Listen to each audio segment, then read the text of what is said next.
नमस्कार साथियों, current affairs की क्लास में आप सभी का स्वागत है। आज एपिसोड नंबर 5 के अंतर्गत हम आपसे बात करेंगे भारत सरकार के द्वारा चलाए गए विभिन्न ऑपरेशन और अभियान के बारे में, और साथ में भारत और अन्य देशों के साथ में जो प्रमुख सैन्य अभ्यास हैं उनके बारे में चर्चा करेंगे। इसके अलावा बिहार सरकार के द्वारा कुछ प्रमुख अभियान चलाए गए हैं उनके बारे में चर्चा करेंगे। और डेली आप लोगों की करंट अफेयर्स की क्लास इधर होगी, और लगभग मान के चलिए कि जो है 5 से 7 क्लास में आपका जो करंट अफेयर्स वाला सेक्शन है, थ्योरी सेक्शन, वो आपका कंप्लीट हो जाएगा। और करंट अफेयर्स में अगर हम बात करें तो एडिटोरिया की जो पुस्तक है करंट अफेयर की, क्योंकि जितनी भी करंट अफेयर्स की बुक है उसमें सबसे सही और सबसे लेटेस्ट यही है, और बीपीएससी के लिए सबसे बेटर भी है। और अगर हम एडिटोरिया में बात करें तो लगभग 1 साल का इसमें करंट अफेयर्स दिया हुआ है। पिछले साल जुलाई 2024 से लेकर जुलाई 2025 तक ये कंप्लीट दिया गया है। इसके अलावा अगर हम बात करें तो कुछ हद तक अगस्त का भी दिया गया है। आपको कवर जो है कहाँ तक करना, तो दिसंबर 2025 तक का करना है। तो इधर आपका जो अगस्त से लेकर दिसंबर 2025 तक का रहेगा वो हम अलग से कराएंगे। अभी हम जो है आपका अगस्त तक का, जुलाई अगस्त तक 2025 तक जितना भी करंट अफेयर्स है जिस हिसाब से आपके लिए महत्वपूर्ण है उनको हम यहाँ पर कराएंगे। अगर आप पुस्तक लेना चाहें तो पुस्तक ले सकते हैं। एक इसमें जो है बिहार स्पेशल वाला है, जो एडिटोरिया का पुस्तक है बिहार करंट अफेयर्स के नाम से, और दूसरा है जो मेन बुक है जिसमें राष्ट्रीय अंतर्राष्ट्रीय स्तर पे करंट अफेयर्स कवर होता है, ये एडिटोरिया करंट अफेयर्स। तो आप लेना चाहें तो ले सकते हैं। और जिस तरीके से हम आपको एडिटोरिया से पढ़ाते हैं तो आप चाहे तो नोट कर लीजिए, चाहे आप बुक में हाईलाइट कर लीजिए। चलिए आते हैं टॉपिक पर। भारत सरकार के द्वारा चलाए गए 2024 और 25 के दरमियान विभिन्न ऑपरेशन के बारे में आज हम चर्चा करेंगे। विभिन्न ऑपरेशन और अभियान के बारे में आज हम चर्चा करने वाले हैं। इसके बाद फिर प्रमुख सैन्य अभ्यास भी देखेंगे। पहला यहाँ पर हम बात करते हैं ऑपरेशन काल नेमी के बारे में। ऑपरेशन काल नेमी जुलाई 2025 में इसको शुरू किया गया था। आपसे महीना नहीं पूछा जाएगा, लेकिन आपको करंट अफेयर्स की दृष्टि से वर्ष 2025 के जितने भी ऑपरेशन हैं वो याद होने चाहिए। तो ऑपरेशन काल नेमी क्या है? तो ऑपरेशन काल नेमी में अगर हम बात करें तो उत्तराखंड पुलिस द्वारा यह अभियान उन लोगों के खिलाफ चलाया जा रहा है जो साधु संतों की वेशभूषा पहनकर लोगों को ठगने या धोखा देने का काम करते हैं। ऑपरेशन शिवा की बात कर लें तो ये भी जुलाई 2025 में है। दक्षिण कश्मीर हिमालय में 3880 मीटर की ऊंचाई पर स्थित अमरनाथ गुफा मंदिर तक जाने के लिए जो मार्ग है उसको पूर्ण सुरक्षा प्रदान करने के लिए ऑपरेशन शिवा लॉन्च किया गया था। तो अमरनाथ गुफा के जो मंदिर जाने के लिए जो भी यात्री गए उनको प्रोटेक्शन देने के लिए, सुरक्षा देने के लिए ऑपरेशन शिवा लॉन्च किया गया था। तो अमरनाथ गुफा से आप ऑपरेशन से मतलब शंकर भगवान, शिव भगवान को आप रिलेट कर सकते हैं, कोई दिक्कत नहीं है। और ये पहलगाम जो अटैक हुआ था उसके बाद जो है भारत सरकार ने यह एहतियात बरता था और इसके अंतर्गत ये ऑपरेशन चलाया था। अगला है operation spider web. Operation spider web की बात करें तो 1 जून 2025 को यूक्रेन ने ऑपरेशन स्पाइडर वेब के तहत रूस पर अब तक का सबसे बड़ा ड्रोन हमला किया था। तो ये सबसे बड़ा ड्रोन अटैक था और ये जो न्यूज़ में भी था, ये पूछा जा सकता है ऑपरेशन स्पाइडर वेब। तो ऑपरेशन स्पाइडर वेब याद रखिएगा, यूक्रेन ने किया था ऑपरेशन स्पाइडर वेब। रूस पर सबसे बड़ा ड्रोन हमला किया गया था जिसमें रूस के कई सैन्य हवाई अड्डों को निशाना बनाया गया था। फिर हम बात करते हैं ऑपरेशन मिडनाइट हैमर की। ऑपरेशन मिडनाइट हैमर की अगर हम बात करें तो ऑपरेशन मिडनाइट हैमर 22 जून 2025 को अमेरिका ने ऑपरेशन मिडनाइट हैमर अंजाम दिया था। B-2 स्पिरिट स्टाल्थ बॉम्बर विमान से ईरान के 3 परमाणु ठिकानों फोर्डो, नताज और इस्फहान पर हमला किया था। तो आपको इतना ध्यान रखना है कि ऑपरेशन मिडनाइट हैमर किसने किया था? तो ऑपरेशन मिडनाइट हैमर अमेरिका ने जो है ईरान के 3 परमाणु ठिकानों पर हमला किया था 22 जून 2025 को। और जो है हैमर शब्द हथौड़े को संदर्भित करता है। और जितने भी बड़े देश हैं उसमें अगर बात करें तो जो है सबसे बड़ा कौन है, तो एक हिसाब से अमेरिका है। तो उस तरीके से आप रिलेट कर सकते हैं, अमेरिका ने ईरान पर हथौड़ा चला दिया, हैमर चला दिया। आगे बढ़ते हैं operation true promise 3। Operation true promise 3 की अगर हम बात करें तो ये इजराइल द्वारा ईरान के परमाणु और सैन्य ठिकानों पर हमले की प्रतिक्रिया के रूप में ईरान ने बड़े पैमाने पर मिसाइल और ड्रोन जो हमले किए थे इजराइल पर, उसको हम ऑपरेशन ट्रू प्रॉमिस 3 के नाम से जानते हैं। तो यहाँ पर ईरान ने जो इजराइल पर हमला किया वो ऑपरेशन ट्रू प्रॉमिस 3 के नाम से जाना गया। फिर यहाँ पर बात करते हैं ऑपरेशन राइजिंग लायन। यही ऑपरेशन राइजिंग लायन है जिसमें इजराइल ने अपने सैन्य अभियान ऑपरेशन राइजिंग लायन के तहत ईरान के न्यूक्लियर साइट पर हमला किया था। ऑपरेशन राइजिंग लायन महत्वपूर्ण है इसमें जो है, और इसी के जवाब में ईरान ने ऑपरेशन ट्रू प्रॉमिस 3 चलाया था। फिर है ऑपरेशन सिंधु। ऑपरेशन सिंधु की बात करें तो ईरान और इजराइल में बढ़ते तनाव के बीच भारत द्वारा ईरान में फंसे भारतीय छात्रों को वापस लाने के लिए जो अभियान शुरू किया गया उसे ऑपरेशन सिंधु के नाम से जाना जाता। बहुत ही महत्वपूर्ण है, याद रखिएगा। तो ईरान और इजराइल के बीच में जब तनाव बढ़ा तो ईरान में जो भारतीय छात्र फंसे हुए थे उनको ऑपरेशन सिंधु द्वारा लाया गया है। फिर है ऑपरेशन केलर, ऑपरेशन सिंदूर। ऑपरेशन सिंदूर पहले देख लेते हैं। ऑपरेशन सिंदूर 7 मई 2025 को जो है भारतीय सेना के द्वारा पहलगाम हमले के विरोध में किया गया था और पाकिस्तान के जो है विभिन्न सैनिक जो है आतंकी ठिकानों पर हमले किए गए थे। 7 मई 2025 डेट आपको मालूम होनी चाहिए क्योंकि ऑपरेशन सिंदूर भारत सरकार से रिलेटेड है। तो 7 मई 2025 को ऑपरेशन सिंदूर भारतीय सेना द्वारा अंजाम दिया गया था। पहलगाम हमला कब हुआ था तो ये 22 अप्रैल को हुआ था।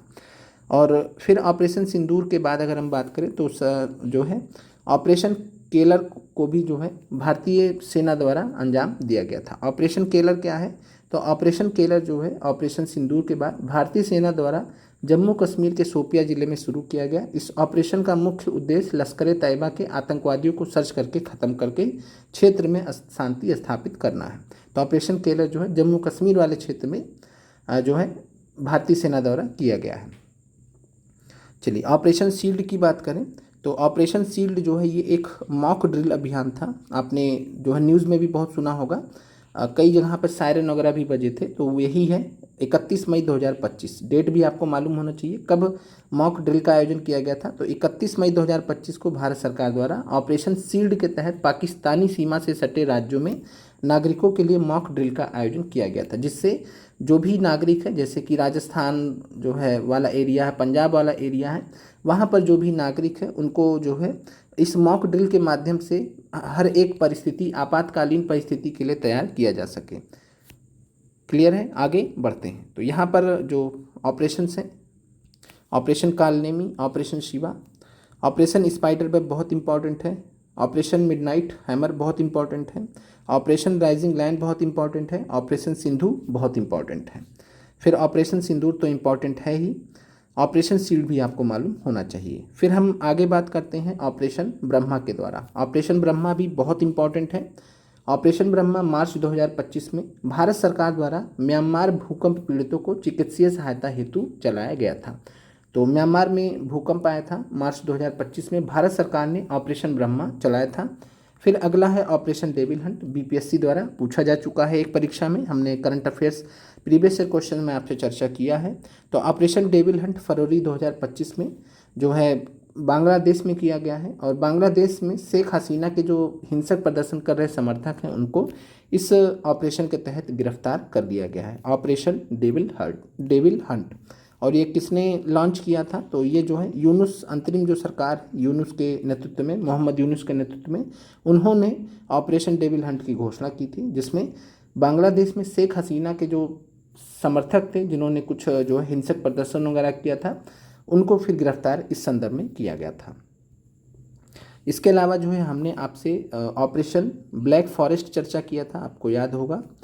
ब्लैक फॉरेस्ट कमेंट कीजिएगा ब्लैक फॉरेस्ट अगर आपको याद है तो। पिछले करंट अफेयर्स के क्लास में हमने आपसे ब्लैक फॉरेस्ट ऑपरेशन के बारे में चर्चा किया था। नक्सल अभियान था ब्लैक फॉरेस्ट। ऑपरेशन सर्द हवा की बात कर लेते हैं। तो ऑपरेशन सर्द हवा जनवरी 2025 में गणतंत्र दिवस से पहले सीमा सुरक्षा बल बॉर्डर सिक्योरिटी फोर्स बीएसएफ द्वारा संभावित घुसपैठ की कोशिशों को रोकने के लिए जो है ये जैसलमेर में भारत पाकिस्तान सीमा पर ऑपरेशन को शुरू किया गया था। तो याद रखिएगा जैसलमेर में भारतीय पाकिस्तान सीमा पर बीएसएफ के द्वारा ऑपरेशन सर्द हवा लॉन्च किया गया था। जब भी जो है गणतंत्र दिवस हुआ, 15 अगस्त हुआ, तो इस ऐसा समय होता है जब सरकार या सुरक्षा बल जो होते हैं वो बहुत ज़्यादा अलर्ट होते हैं।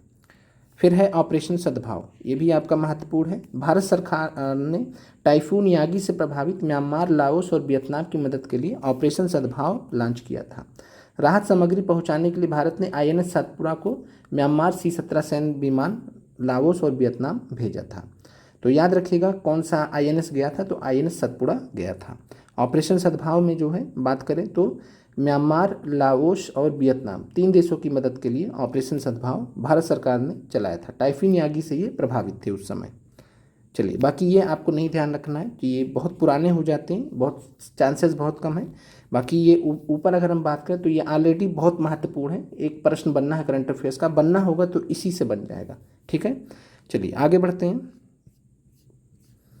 अब आते हैं सैन्य अभ्यास पर। सैन्य अभ्यास के बाद हम बिहार सरकार के द्वारा जो प्रमुख अभियान है उनके बारे में चर्चा करेंगे। सैन्य अभ्यास के बारे में जो है पहला चीज़ तो ये समझ लीजिए कि लगभग हर साल होता है। तो अगर आप एक बार रट लीजिएगा तो कभी भी होगा, हर साल ही होता है।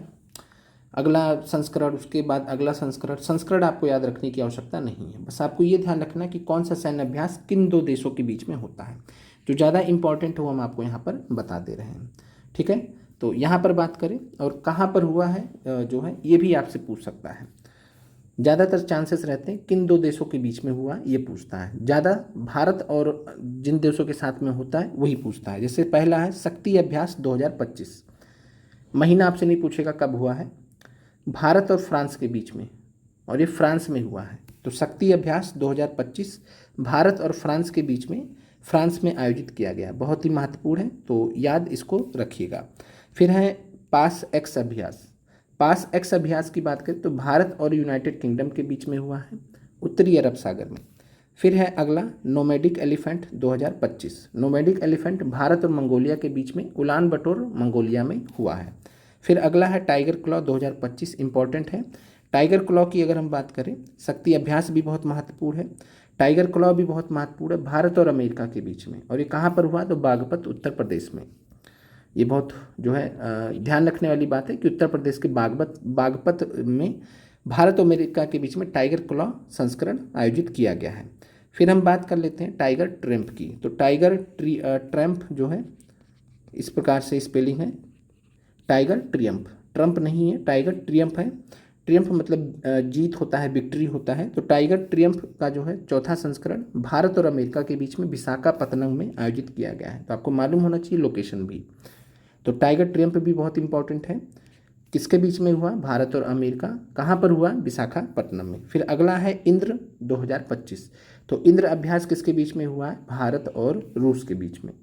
तो भारत और रूस के बीच में इंद्र अभ्यास हुआ है, और ये कहाँ हुआ, तो चेन्नई में। ये आपको मालूम होना चाहिए।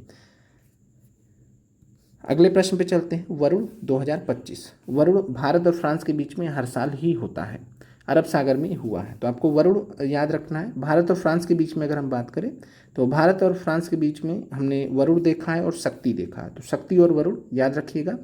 अमेरिका की अगर हम बात करें तो टाइगर क्लॉ और टाइगर ट्रियम्फ, दोनों में टाइगर टाइगर वर्ड है। तो टाइगर क्लॉ और टाइगर ट्रियम्फ दोनों भारत और अमेरिका के बीच में।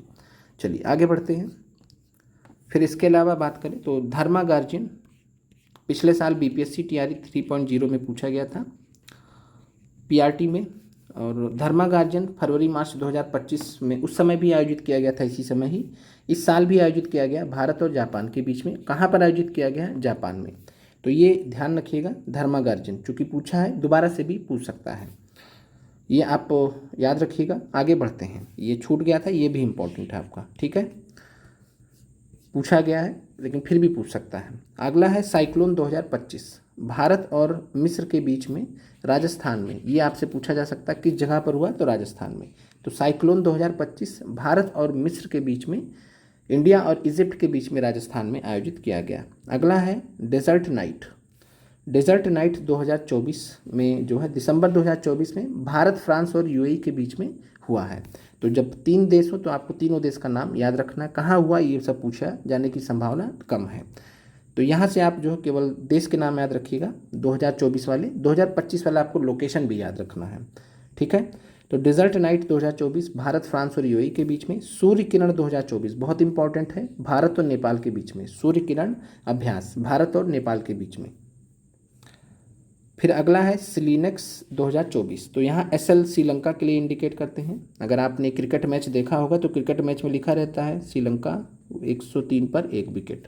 आपने अगर मैच देखा होगा तो श्रीलंका को SL से डिनोट किया जाता है। जब इंडिया की बात आती है तो इंडिया को जो है IND करके यहाँ पर कुछ इस तरीके से किया जाता है। तो इंडिया को IN मान लीजिए और श्रीलंका को SL मान लीजिए। तो श्रीलंका और इंडिया SLINX, एक्स मतलब होता है एक्सरसाइज, तो SLIN एक्सरसाइज यानी सिलिनेक्स एक्सरसाइज। क्लियर हो गया आपको? अब इसको आपको याद रखने की जरूरत नहीं है। तो सिलिनेक्स 2024 भारत और श्रीलंका के बीच में विशाखापट्टनम में आयोजित किया गया। अगला है गरुड़ शक्ति, भारत और इंडोनेशिया के बीच में गरुड़ शक्ति आयोजित किया गया जकार्ता इंडोनेशिया में। अगला है वज्र प्रहार, तो भारत और अमेरिका के बीच में हुआ है। चूँकि भारत और अमेरिका के बीच में महत्वपूर्ण है तो याद रखिएगा, वज्र प्रहार इंपॉर्टेंट है। अगला है मालाबार 2024। मालाबार एक्सरसाइज भी आपको मालूम होना चाहिए, विशाखापट्टनम में मनाया गया है और विशाखापट्टनम बंगाल की खाड़ी में। 4 देश हैं, भारत, जापान, अमेरिका और ऑस्ट्रेलिया। और ये जो 4 देश हैं, भारत, जापान, अमेरिका और ऑस्ट्रेलिया, जो क्वाड वाले देश हैं, 4 देश हैं ना क्वाड में, वही ये 4 देश हैं। तो Bharat, Japan, America, Australia Malabar exercise में शामिल थे संयुक्त रूप से। फिर अगला है मित्र शक्ति।